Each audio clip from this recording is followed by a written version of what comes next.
All right, friends. So one of the things we asked you is to make a video walkthrough of your interactive notebook. I'm going to show you mine, and it's not perfect, but it'll give you an idea of what a video would look like. And I think it said no more than 5 minutes. It might have said 10, but you'll see. This was the very first when we started putting together. And here's my circle map telling about myself.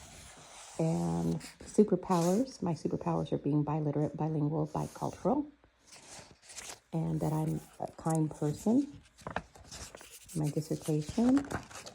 Then this is something we did the first day. We did breakout groups, show the map, you pick two, and you may not have the same things that I have. You had to pick two. This is about when you're showing them your circle map about yourself. You traded with a partner, and then you chose two. Then your partner told about one, and then we got together a whole group, and then you summarized your partner's story. We also did a thing where you guys were talking about yourselves. This is when we were actually online after everything was going on. And I said we all come from many different backgrounds. And so I had Grace and Alex and Kate and Helena. Just a whole lot. Logan, Christian and his pigs and country music. Aspen and swimming. Just a lot. Kate has 2 dogs. Josie likes to kayak and is an author. Just all kinds of things. Thinking maps, you watch the video and put down the 5 key points. Hopefully you did some dual coding.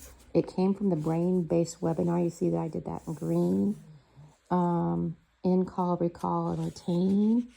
Conceptual maps, and I had the fish where we're fishing with, depending on the type of fishing we're doing, the type of net we're using. We talked about neuroplasticity and the connection to the brain and recalling. The snoring in the background, I apologize. That's Opal. She is very tired. She watched the videos tonight. You also did a quiz. And the quiz was, I gave you the name of a metacognitive pattern like brainstorming or compare and contrast. And this is our very first time. And most of us had compare and contrast as a Venn diagram. We did have sequencing. But what we found as a class is we typically did not have consistency in the types of visuals we were using. This is when we were doing a bubble map, and which was describing in adjectives and phrases. So here's Molly, and I put a support with the is in a different color. I think I used orange. Happy, and here is my evidence in green. Evidence. This was about Francisco Jimenez when we watched his video. And here's the citation for the video, The Unbroken Sky. And I just put different notes that were important to me. Frankie Panchito, he wants to be a teacher, discouraged by his father. He always carried a notebook. Somebody's phone number. Don't take this phone number. Anyway, that was that. And you can see this happens for me when I don't have my notebook, but I have to take notes, and so I put them in something else. But then I put them in. Okay. This is something I am disappointed in, is that we really didn't get to go. We didn't start putting in the strategies, but the first day, the things we did is I greeted you at the door. What I want to talk about of the 8 features of a strong lesson. What is that? And then how it would look in your classroom.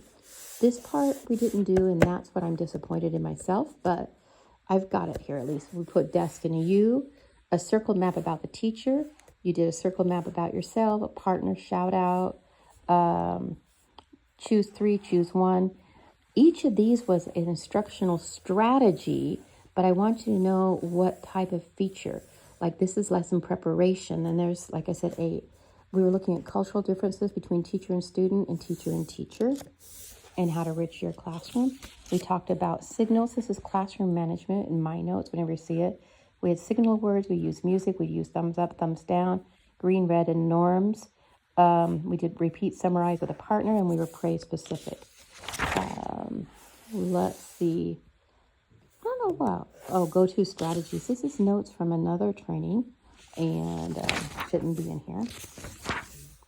321, notes from another place. Now, I leave spaces when I know I have to come back because I wasn't with my notebook. So hang on. We'll skip forward to April 8th.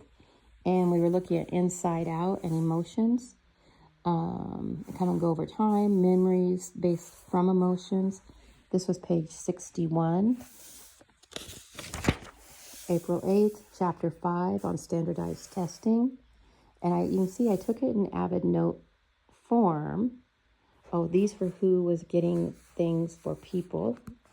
A legislative requirement, page 43. So you can see mine are out of order. I also didn't put my questions or my summary, but things I want to do differently next time. Teachers, different types of caring, and Roman was starting off with that. And the dropping of water versus a tsunami, that really stayed with me a lot. And do more good than harm.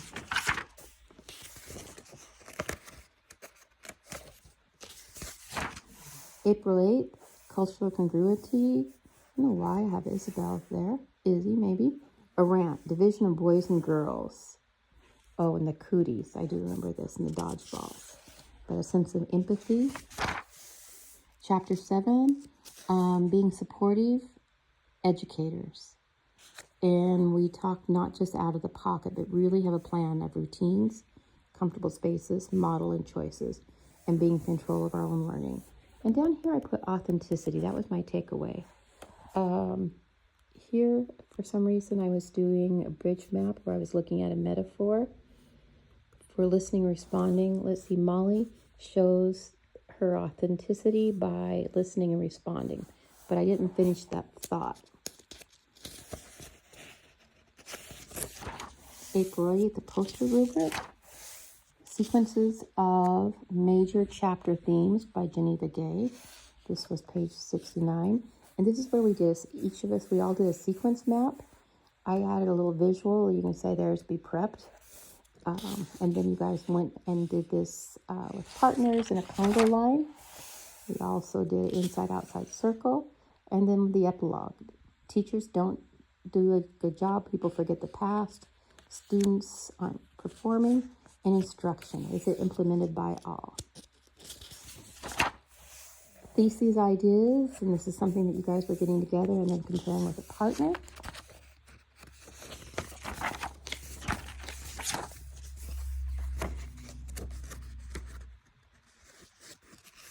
Let me skip ahead a little bit. Climbing the Gap, chapter 1, was on this date and from this book. Here's what they went through. I did a one-sided multi-flow where here was the event. There are consequences of dependent learners, and here were the effects. And it made me think about the din in the head. And we didn't talk about that, but something I thought about. And then my summary, co-plan to provide independence. And co-planning, it kind of matches with today's talk by our soccer players. Chapter 4 from Zaretta Hammond, preparing to be a culturally responsive teacher. And they did a Kahoot. And seen, heard, cared for. Those were my key takeaways. Chapter 3, Logan and Connor.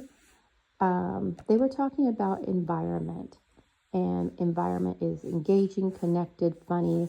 As you know, this is a bubble map, so I'm looking at adjective or adjective phrases.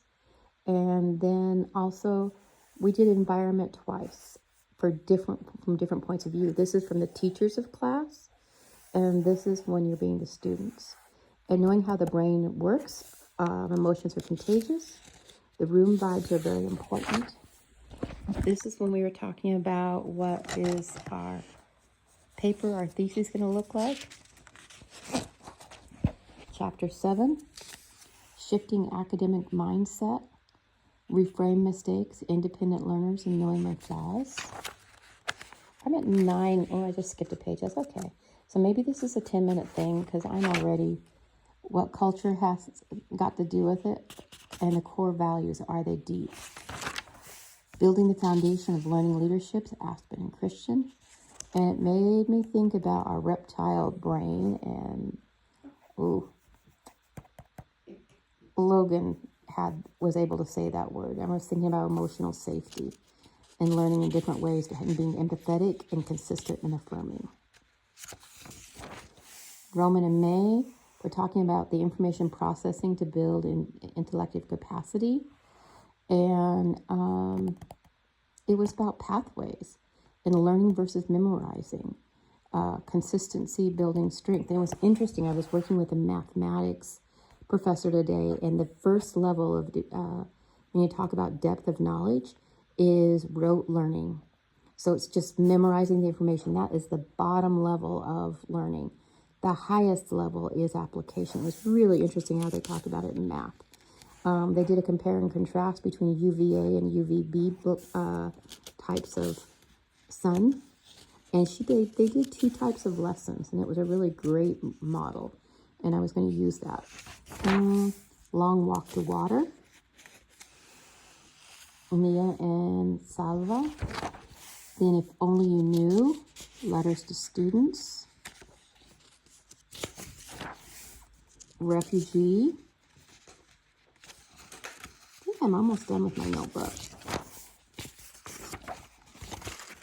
Oh, well, guys, that is the end of my notes. I wish I would have taken notes from tonight, April 29th class, because you guys just brought the soul to the table. So thank you very much. And here you go. There's your friend Opal. Hope you guys have a great evening and chat soon.